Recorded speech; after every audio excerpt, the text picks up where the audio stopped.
Hey, welcome to Taylor's Trick-Taking Table. I'm Trick. Here I am in my parents' garage. This is actually the same ladder that I use in the classic Ladder 29 video. All the OG fans remember that. I am a huge fan of competitions, challenges, sports in general.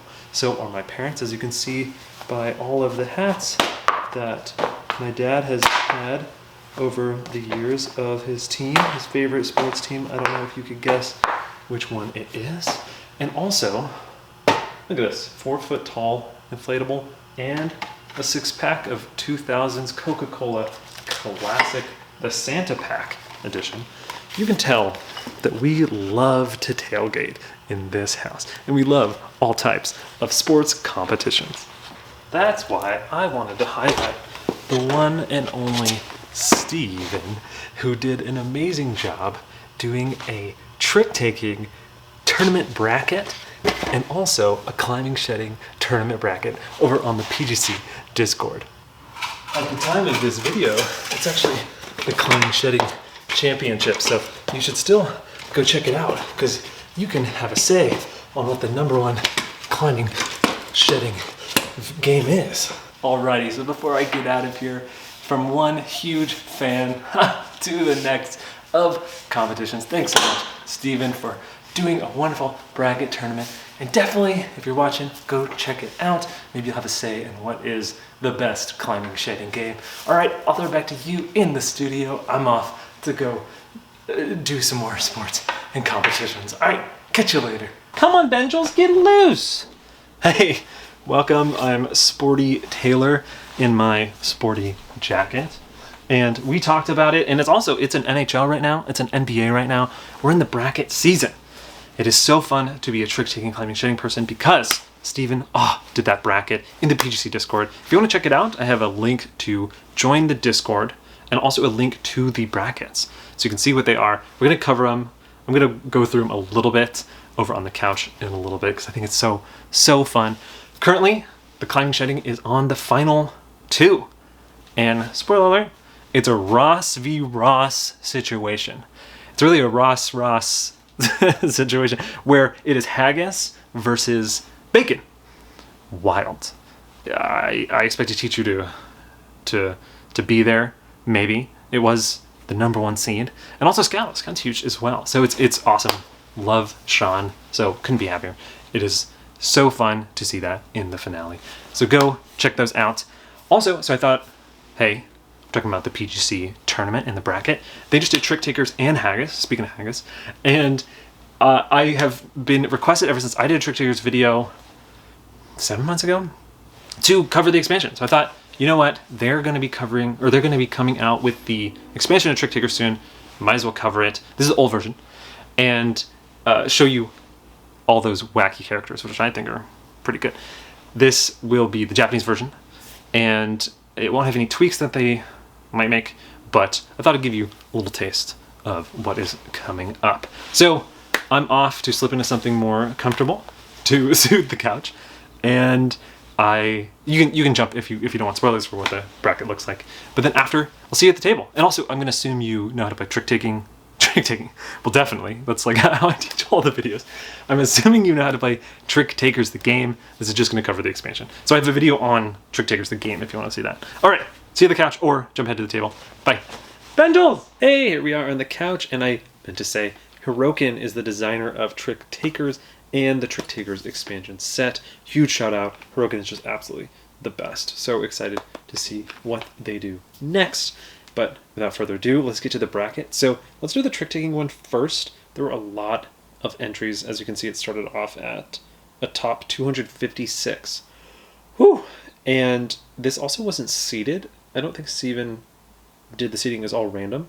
Whereas in the climbing shedding one, it was seeded by number of BGG ratings, I believe.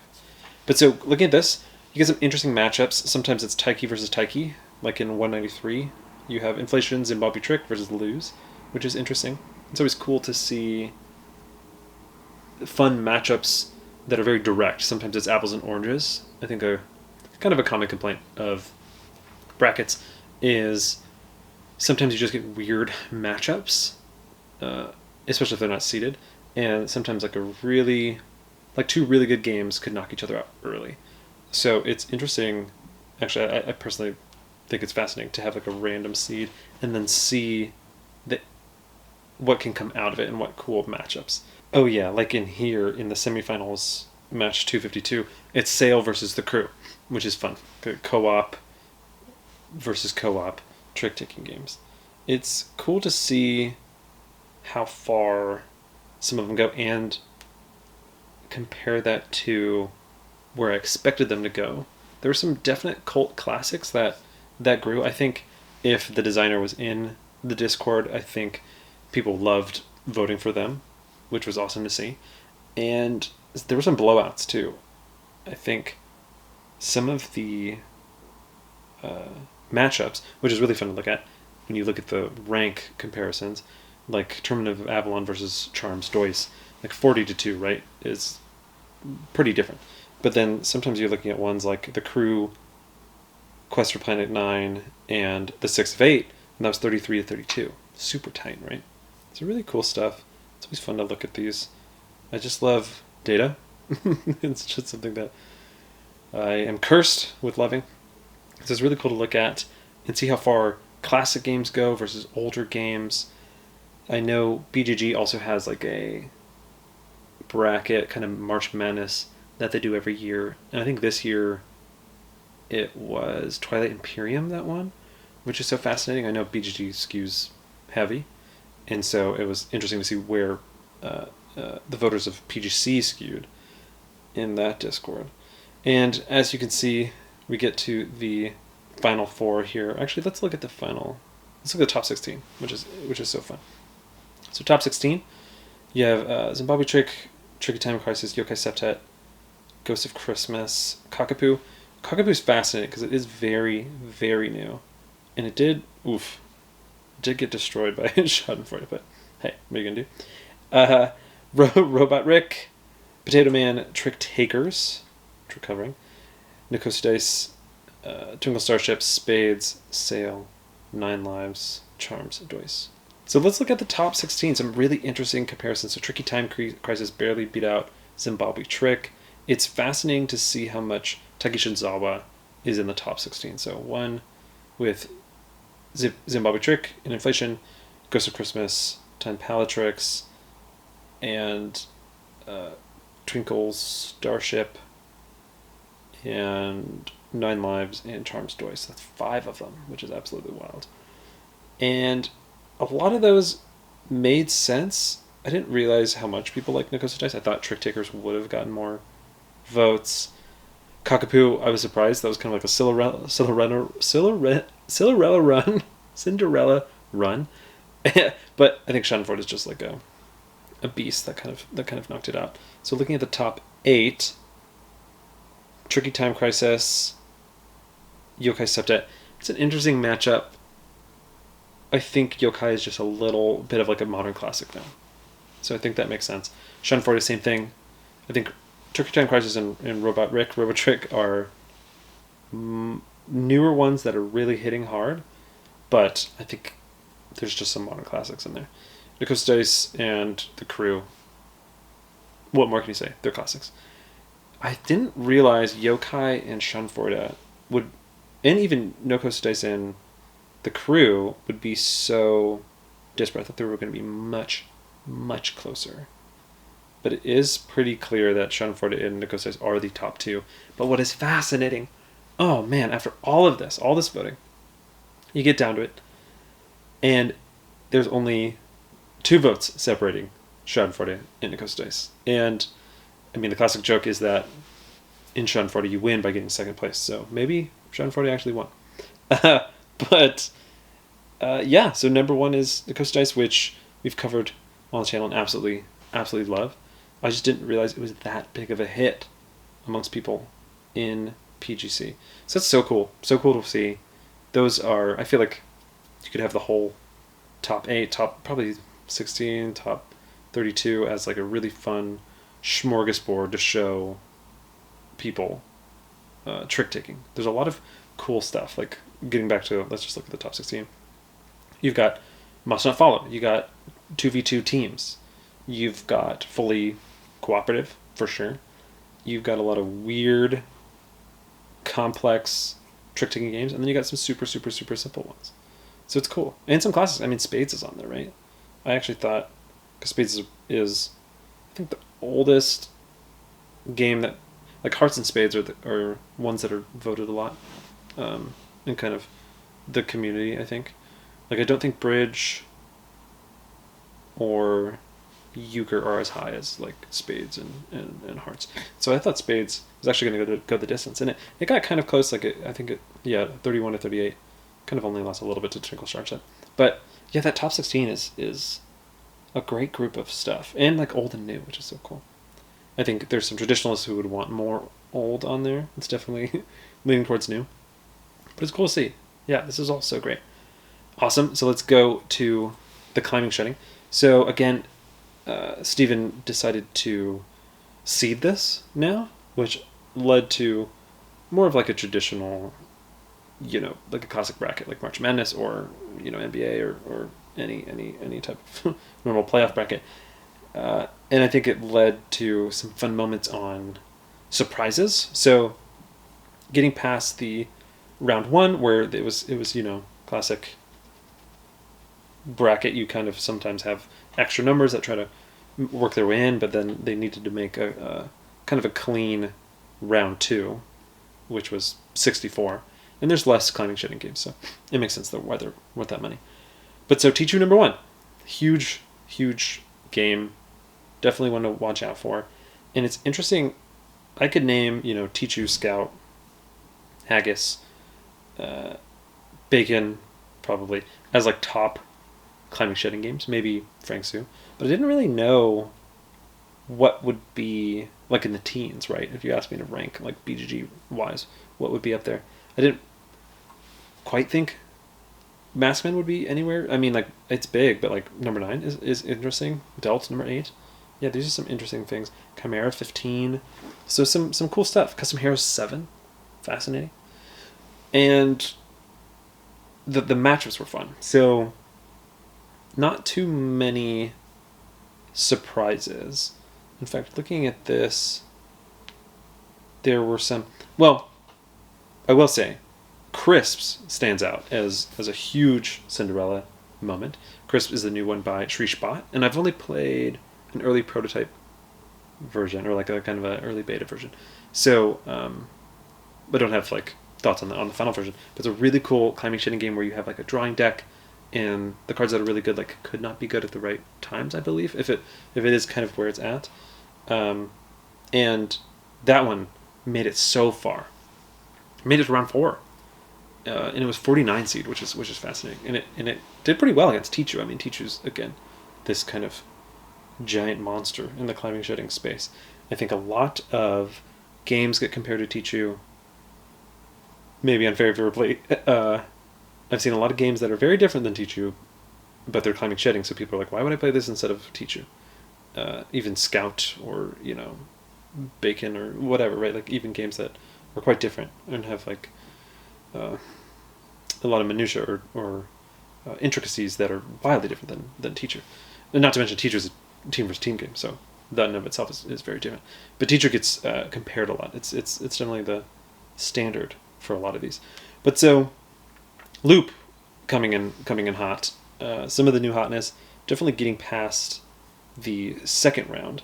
But if we move on to top 32, it's starting to narrow it down, like names you've probably seen. I think I've started to play most of these, right? There's some moments of Sean Ross versus Sean Ross, which we'll see later, like in Bacon and Dickory, which is interesting. And moving on to top 16, this is a great lineup. Again, you can see maybe designers in PGC getting some love, which is so cool. A lot of the designers that are in the community are in this top list, which is so fun to see. And not too many. There's some interesting surprises. Like I didn't expect Quack Quack Corrupt Ducks to get so high. So that was interesting. But overall, most of these made sense. Like Ladder 29 did pretty well, but Fight the Landlord is just kind of like a classic. And getting back to what we talked about with Spades, it's interesting that I guess Teacher's pretty much a classic, but like from like really old climbing shitting games like Dow. I can't say this, but Fight the Landlord, and then Daifugo. Getting this far is really interesting to see like how far the classics made it. But so top 8, you got Tichu, Maskmen, Haggis, Fight the Landlord, Scout, Of What's Left, Sears Catalog, Bacon, and then Planet EQ or Ambiente Abyssal. Really interesting lineup here. If you're asking me, 8, because we kind of did that with the trick taking, like what's 8 smorgasbord of climbers. This could definitely work. I think this is really good. I think you miss out on some of like the classics, as you can see. There's not too many in here. Fight the Landlord made it, but you get a really comprehensive lineup here. You get some wackiness. I think Ambient to Abyssal, Planet EQ, and Of What's Left are wacky. They're obviously like twists on climbing shitting, but you get in Maskman, but you get Tichu and Haggis, which are classics. Bacon, which I think is a modern classic, and Scout, which is definitely, did it win the Spiel des Jahres? It did so well, so definitely a modern classic. So these are all, like, so fascinating to compare, because again, this has some old, a lot of new, but a lot of wacky and a lot of traditional, which is really, really cool. 2 Taikis, so Taiki's back, but in this, there's 2 Rosses, which, jumping ahead to the top 4, so sadly Taiki gets kicked out. Of What's Left gets kicked out, which is fair. Like, Scout is obviously amazing. And you get, which is so funny, even though Fight the Landlord was 28 seed, and Maskman was 9, and Of What's Left was 10 seed, you get semifinals with Seed 1, Seed 2, Seed 3, Seed 4, which is so cool to see. That's so fun. So, Tichu versus Haggis. Whew. Classic. It is the 2 before like Scout and Bacon that were just huge on the scene, and especially because the new version plays 4 for Haggis, that makes sense why a Tichu versus Haggis comparison is really apt. And this doesn't show it here, but Haggis beat Tichu, and then Scout, I didn't know which way Scout versus Bacon was going to go, because they're super close. Even to me, like, I don't know which I would pick.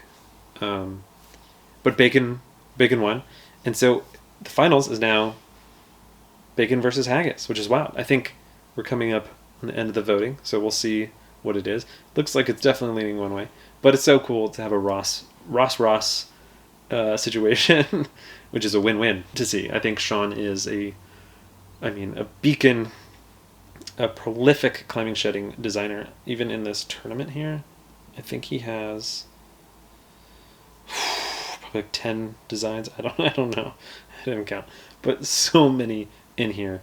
In fact, his Acorns and Polka Dot, that's a co-design with John Cox, and then Bacon and Acorns, and then Bacon and Dickory. It's a lot. There were 3 or 4, or maybe 5, Sean Ross v. Ross battles. So, wild stuff. So fun. That is awesome. I hope you get a chance to vote on Haggis versus Bacon. That's a good time. And it's so cool to see the pulse of what the community thinks. It's always fun to compare it to what you read about, or what you see on Twitter, or like on BGG, what people are talking about, or what you see being played at conventions a lot, to then correspond that to how would people rank these. It's fun. It's like a group top 10 in a way, which is really cool. So yeah, thanks so much, Steven. That was a hoot. I love running through it. And let's go to the table and teach you Tricktakers expansion.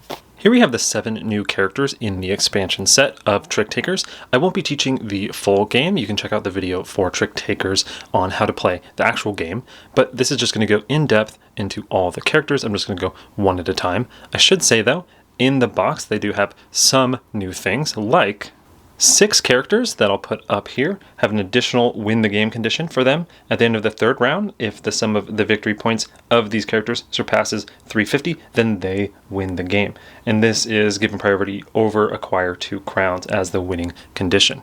Also, it's recommended that in the setup, everyone does their setup simultaneously, but if it matters or if players care, you could still do it in priority order. So now I'm just going to teach how to play these, and let's start with the Strategist. Here we are for the rules, and I do want to say before I get into the rules teach, I might make a rule or 2 mistake, and I'll have a pinned comment down below if I do. There are a lot of rules in this game, so it may be possible. And if you do see a mistake, just put them in a comment, and I'll make sure to have a pinned comment that has all those kind of errata or things I might get off. Without further ado, we're going to jump into the first character here, the Strategist. So, jumping at the bottom, how they win immediately is 5 tricks, but 4 through 2 gets them either, some good points or some bad points. But at 0 or 1, it's interesting because you can choose whether you take points or you pass a card on to the next round. And when you do that, you would just discard one of your cards and take in that passed card. The 0 trick card is a rare, which is cool. And then the 1 is a black 7, which is actually part of your setup. So up here, it says take the black 7 that comes in the box and add it to your hand, and then choose any card you want to go out of your hand, discard it. The other part of setup for the Strategist is you create a trap deck. This is a huge part of their character. They get 5 cards, 1 for each of the tricks in the round, and these are put in whatever order you want, and then they're flipped face down, and before every trick, you're going to reveal it.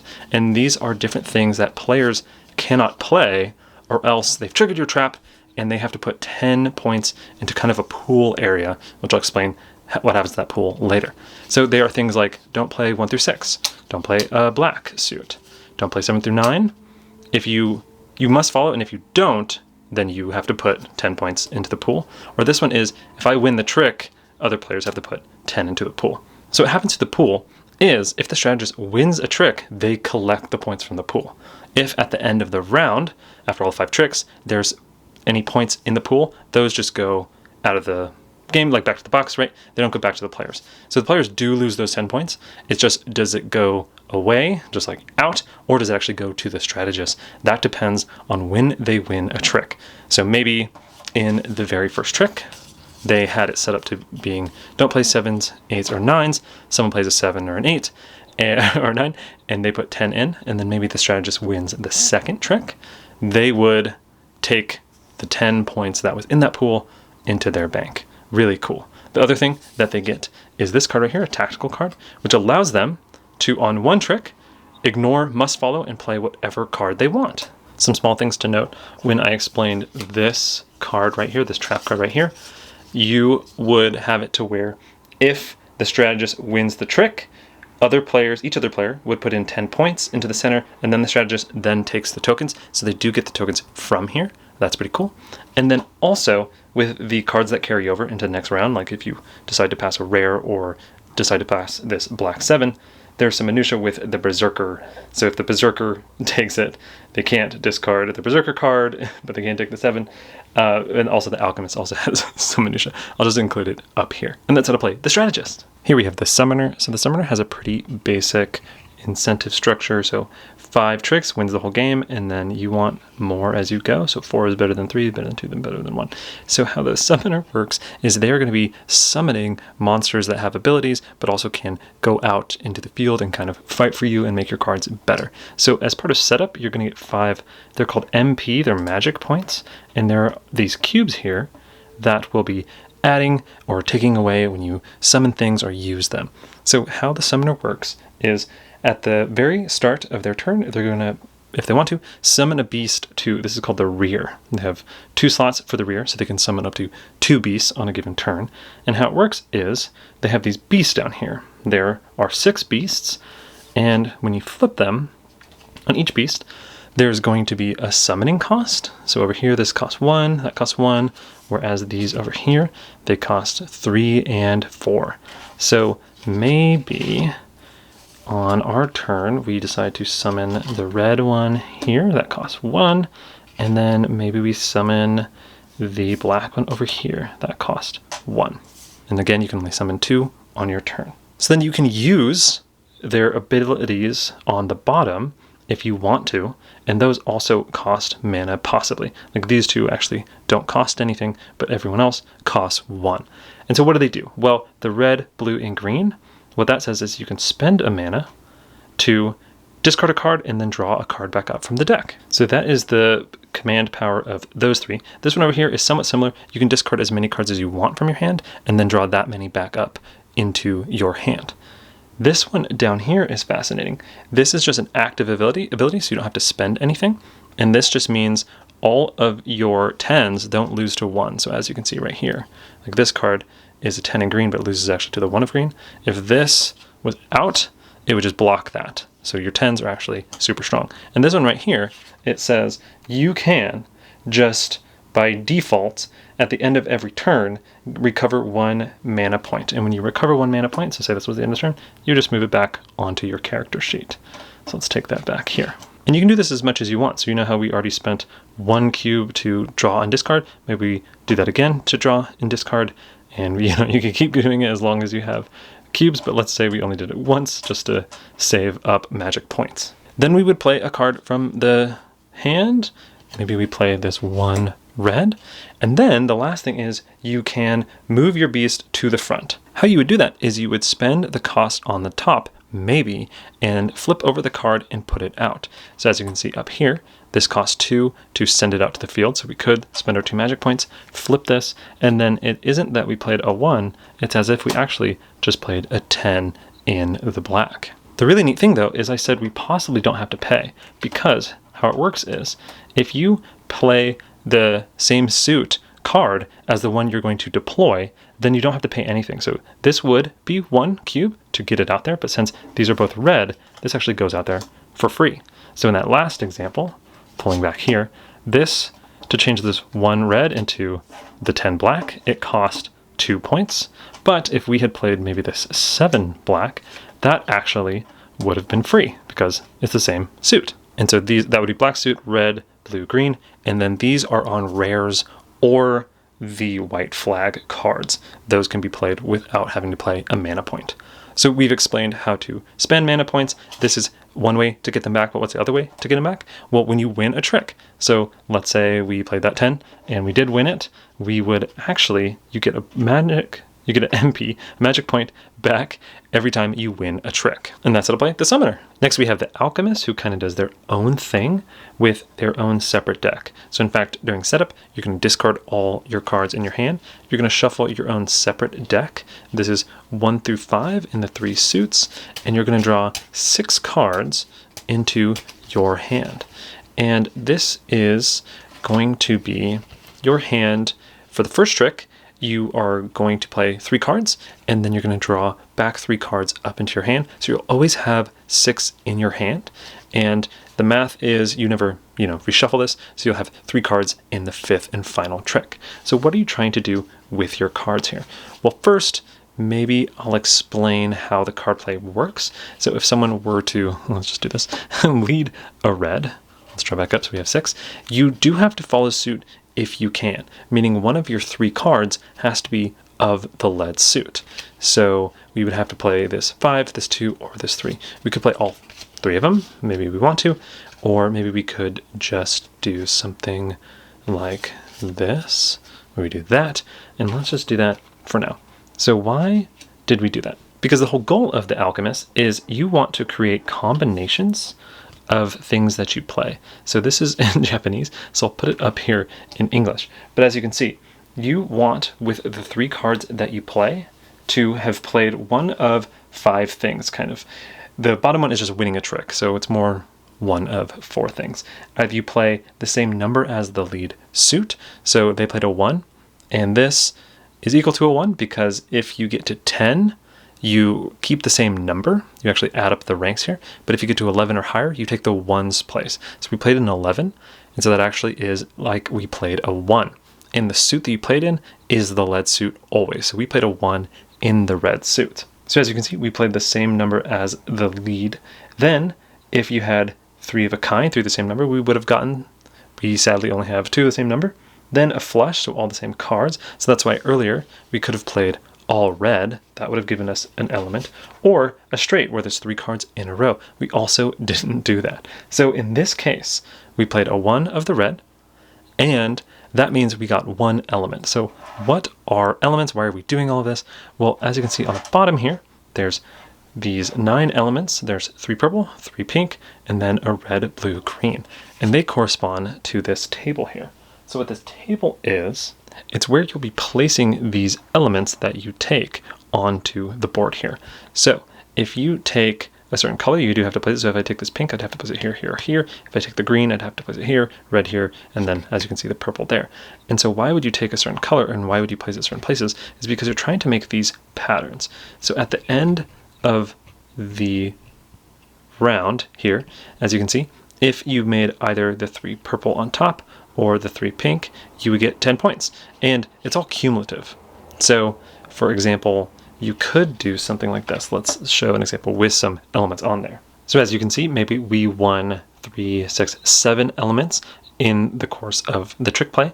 And we have a column here, and at the bottom, a column is worth 80 points. And then we also have the purple triangle. So that's worth another 10 points. And then in addition to that, we have a single row, which is plus 30 points. It's the blue and the 2 purples. So you can use the elements multiple times, and you can also, in addition to creating points from these elements, as you can see in the right here, if you got all the 3 pinks and all the 3 purples, you are able to turn a black crown into a gold crown, or turn 50 points into a black crown. The game comes with extra black crowns, so you are able to do that. And then also, as you can see up here, the color that you'll put on has to be on the same spot. So you'll take like a purple and put a purple, but also you can't move them once you do it. So finishing out this example here, we got 1 from there. Maybe we want to take this red, or maybe we actually take this purple because we're hoping to make a crown. Maybe we have a black crown and we want to turn it into a gold one. So we'll do that. That cannot move for the rest of the round. This is going to get discarded, just like all the other cards. We're going to draw 3 back up, and then we're going to play again. So maybe the lead is actually a blue, and we could play this. And this would be great because it's a flush and it's a straight, and the number is 9, so it's not the same number, so that stinks. But we are winning the trick. So let's say we won the trick, like the other person played off suit or something, then we would have gotten 3 elements. You're possibly getting multiple elements. So then that helps us with maybe our goal of getting that crown. The game comes with this helpful player aid here that tells you the 6 characters that can hit the 350 instant win, the priority, but also this is where you can put forged crowns and black crowns if you are the Alchemist. And that's how to play the Alchemist. Next, we have the Time Traveler, and they have 2 things that are special about them. One is their way of getting points. How they get points is if they correctly predict who wins the crown and the 2 players who win the black crown. They do this by taking the crown predictor card and the black crown, and they are going to then take these player cards. They're going to take, who's in the round. They can actually even pick themselves, and they're going to put that one underneath the respective ones without players seeing. So maybe they think the samurai is going to win the gold crown, and then maybe they think themselves and the ninja are going to win the black crown. So they will do that, and then at the end they'll get 50 points for each correct prediction. So 50-50 means they can get a total of 150 points. And in the 3rd round, they can actually publicly reveal this in terms of who they think is going to win. And if they successfully predict all of the characters in the last round, then they just win the game immediately. Wild. Also, they have these tokens here. They're going to go on their card. And what this allows is for them to do time traveling shenanigans up to twice in the game. There's 2 things that they can do. They can rewind time and change the past. And they can, again, do it twice. So they can maybe rewind twice, or maybe they could rewind once and change the past once, or they could change the past twice. These are just kind of to show you that you can only do it twice. So what is rewinding and what is changing the past? The first of the abilities of the time traveler is rewind, and I'm going to show you a trick on how that works. So maybe the samurai has a lead and they play that, and then the ninja plays the 1, and when it comes to time traveler, it says on their turn they can choose to rewind. So if they rewind, they would spend a token, and the played cards will then go back into the player's hands as if they had not played the trick. Things had rewound. And in fact, if like the ninja had played and then it came to the time traveler, they could do the same thing. Rewind time, where it goes back into the player who played hand. Then the time traveler will draw 2 cards from the deck, discard 2 cards, and then they get to choose anyone to be the lead player into the next trick. So maybe they choose themselves and then they lead that suit. The other thing the time traveler can do is they can change the past. And this can only happen when they win the trick, and it can only happen in the 1st through 4th trick. So in the last trick of the round, they can't do this. So let's say they maybe led the black suit and players did this. The time traveler would win this trick, and if they wanted to, they could change the past. And how changing the past works is you collect all the cards that were in the trick into your hand, and then you're going to give any card you want to other players. Maybe you keep this one for yourself, and then you choose who leads. So maybe you can choose the samurai to lead next. And that's how to play the time traveler. There's an extensive list of edge cases with the time traveler because they are so wacky, and I'll put those up on screen. Here's the card to remind you in Japanese, but it's right here.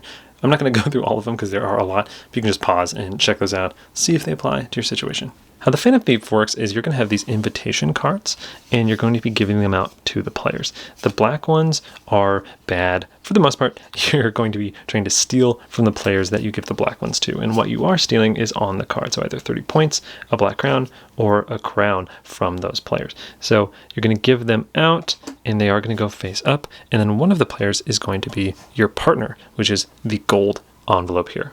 In addition to this, you are going to, on setup, place this poker chip either on the plus or minus 1 or the 0 section. So let's just do the 0 for now, just to explain the rules. In the trick play at the very end, in the 5th round, you want to either have a 0 difference or be above 1 or minus 1 of the people that you're stealing from in order to steal from them. So in this case, the Phantom Thief would want the same number of tricks as the samurai, and if this was the case, they'd want to be either 1 more or 1 less. But if they were the same number or 2 off, either up or down, they would then not steal. So this is kind of an open information of how they get the steal. And after placing at the start, the only way they can swap it to the other side is if they win a trick, they may swap it to the other side. So if this is what the end of the round looked like, where Phantom Thief and the samurai player both had 1 trick, then their difference was 0, so then that would be successful, and the Phantom Thief would steal a crown from the samurai. But if it looked like this, where they were 2 off, then they wouldn't steal anything at all, no matter where the chip was.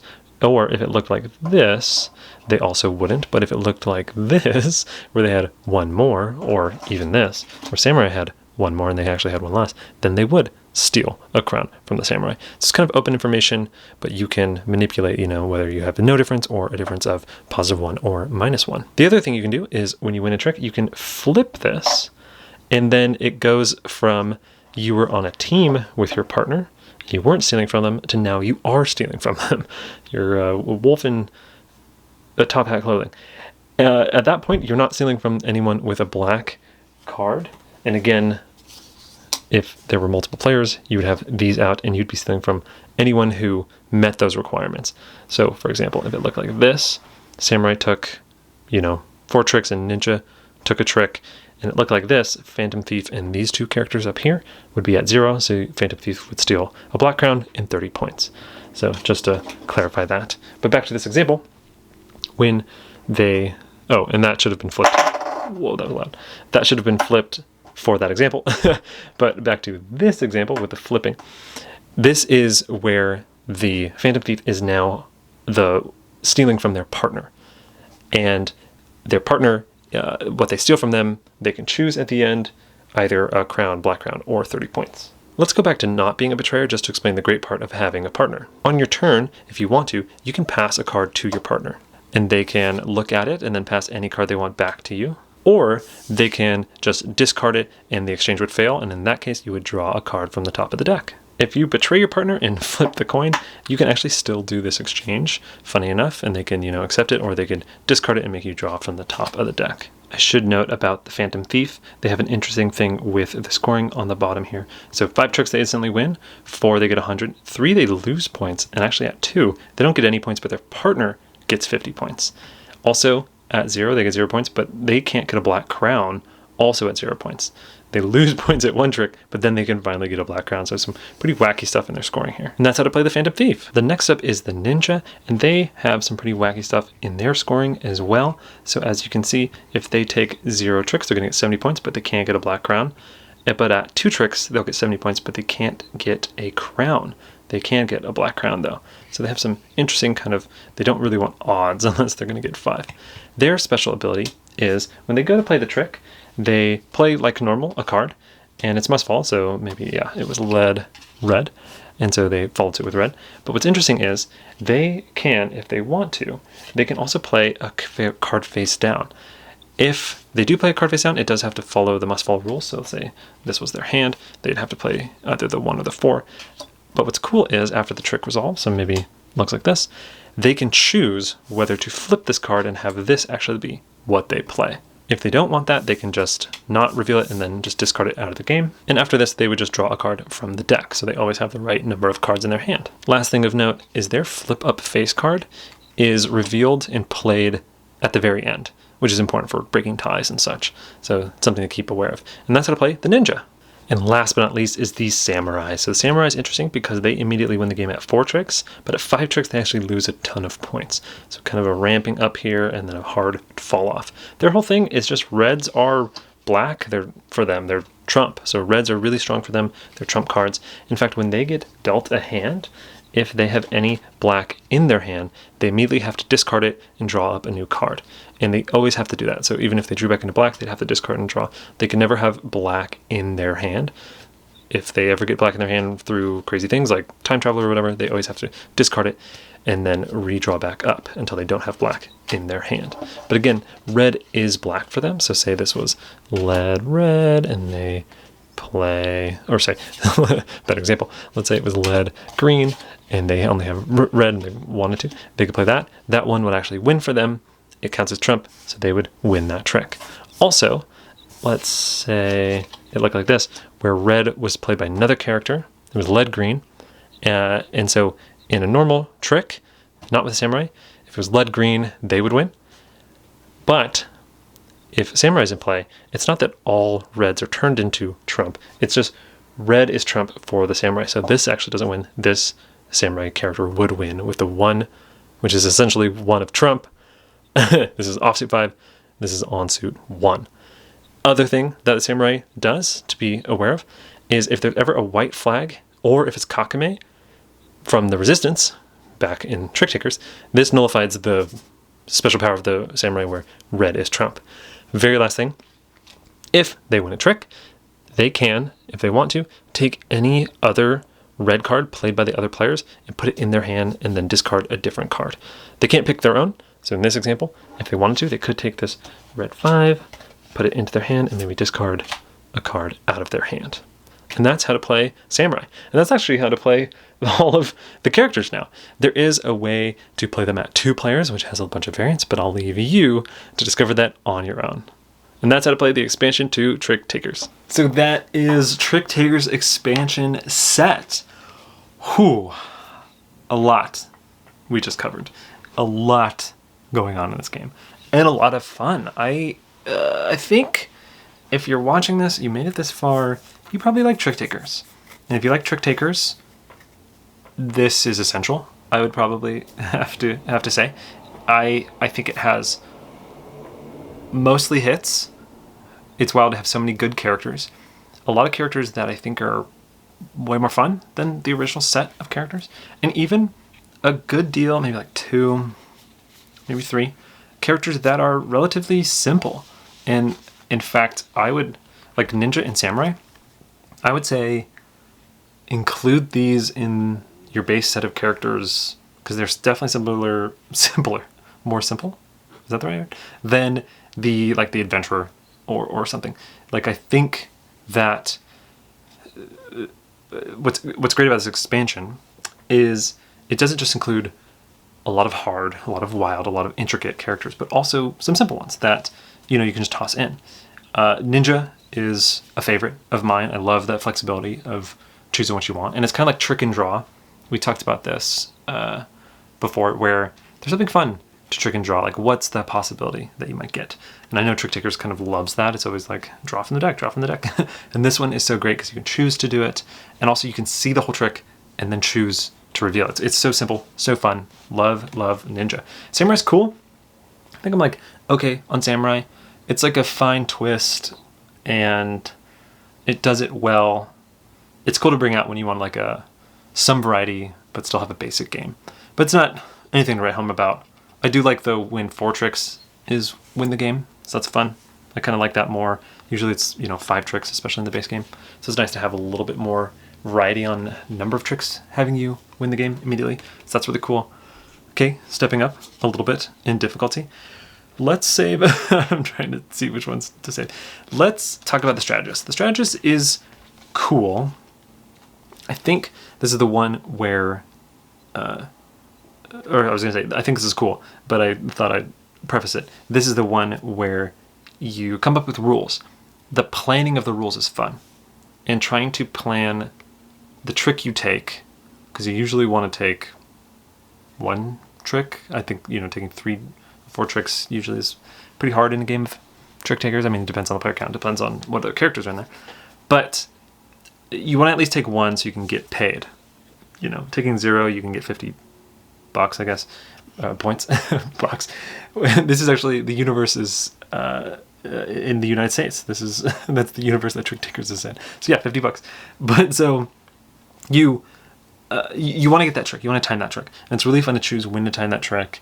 Is it the second one? You try to throw people off. Or, some people are usually thinking it's the 3rd or 4th, just so you can get more chance to maybe build that pot a little bit. So it's fun to play around with that. It is also pretty simple. I think I also can throw this in pretty quick with some people who are learning Tricktakers. So this one's good. What to cover? Let's talk about Phantom Thief. Phantom Thief, it's okay. Is this my least favorite? Maybe. This might be my least favorite. There's some cool things you can do. I think it's fun to openly show whether you want to be the same number of tricks or one off than the other people. It's a really good system, and it's fun to have that flipping and like messing over your partner and passing your partner. It's still really good. I like it. I think it's maybe one of the lower ones, but I think it's a sign of how good this expansion is that even one of the lower ones is still super, super solid. Next, the Summoner. I like the Summoner. I think it's really a fun system. I think it's like, I don't want to do like a tier list, but it's up there. It's really, really fun. I think it's really cool to work with the mana point system and then always have a beast to like jump out onto the table and surprise players. It's cool also because the beast that you choose summons, the summons that you choose, I don't know what the wording is, but those summons or beasts that you choose that go out, it's kind of somewhat showing your hand a little bit, because if you choose the red one, people are like, oh, they might have red cards in their hand. But you could just kind of fake people out because you have those 2 slots. Having those 2 slots is so smart, absolutely brilliant. And I think there's a lot of fun that can be had with this character. It would be really cool to see even more beasts. I don't know how that would be possible. It's not my job. It'd be cool to see though. Next is the Alchemist. Whew, this one's super, super fun. There's something in the games where you're chilling while other people are doing stuff. This is more like an asymmetrical games where you have different roles, but it's fun to have that role where you're just doing your own thing sometimes.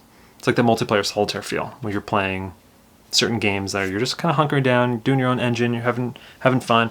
Yes, it's important what people do. In fact, that's a huge part of what this is. So it's still interactive, but this is like the multiplayer solitaire kind of vibe. It's really fun. I think Alchemist might be my favorite, but that's tough because you got the Time Traveler, which is so wild. This one, is funny because it has the most edge case bonkers wackiness to it. So I think Alchemist, or maybe Ninja might be my favorite. But yeah, so this is a little low for me because it just has so many edge cases that are like a little bit annoying. I think, again, one of the tough parts of Tricktakers is the if this then that it has. But it is so fun. It's so cool to be able to rewind or to change the pass or whatever, especially when players are trying to wonder what you're predicting. It feels like the Bene Gesserit in that Dune game. We have to predict the faction that wins and on what turn. I love prediction games like that, and this does it so well.